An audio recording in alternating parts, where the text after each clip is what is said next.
আসসালামু আলাইকুম সবাইকে। এডুকেটর নাদিম চ্যানেলের পক্ষ থেকে সবাইকে স্বাগতম। যারা চ্যানেলটিতে নতুন অবশ্যই চ্যানেলটি সাবস্ক্রাইব করবেন। আজকে আমরা শিখব বহুপদী রাশিকে একপদী রাশি দ্বারা গুণ। বীজগণিতিক নিয়মে বহুপদী রাশি হচ্ছে একটা রাশির অধিক প্রযুক্ত বীজগণিত রাশি, সেটা হচ্ছে বহুপদী। যেমন এটা বহুপদী রাশি, এটা একপদী রাশি।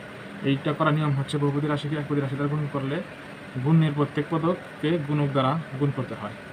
তো আমরা এটা গুণ করব। শুরু করা যাক। সমান 5x² প্লাস 7xy² গুণন 5x³ তো আমরা গুণ করব।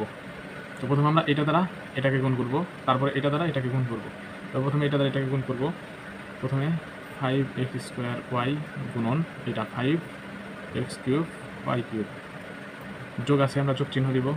এখন এটা দ্বারা আবার এটাকে গুণ করব। 7xy² গুণন 5x³ তো গুণ করা যাক।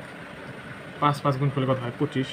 বা আমরা আলাদাও গুণ করে আলাদা আলাদা রাশি গুণ করতে পারি। যেমন কি এফা দ্বারা গুণ করব আর চলককে চলক দ্বারা গুণ করব।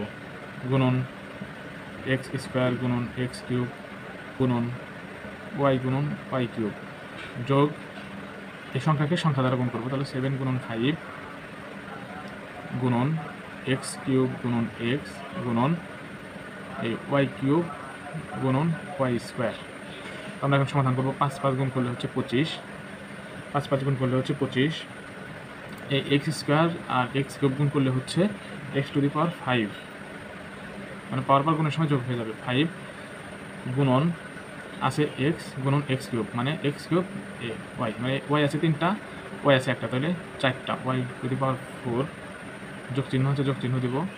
5 7 35 x³ গুণন x মানে x⁴ গুণন x³ আর হচ্ছে y³ ইন্টু y² মানে y 3টা y 2টা, তাহলে y⁵। আমরা উত্তর পাচ্ছি 25x⁵, 25x⁵, y⁴ plus 35x⁴ y⁵। এটাই হচ্ছে অ্যান্সার।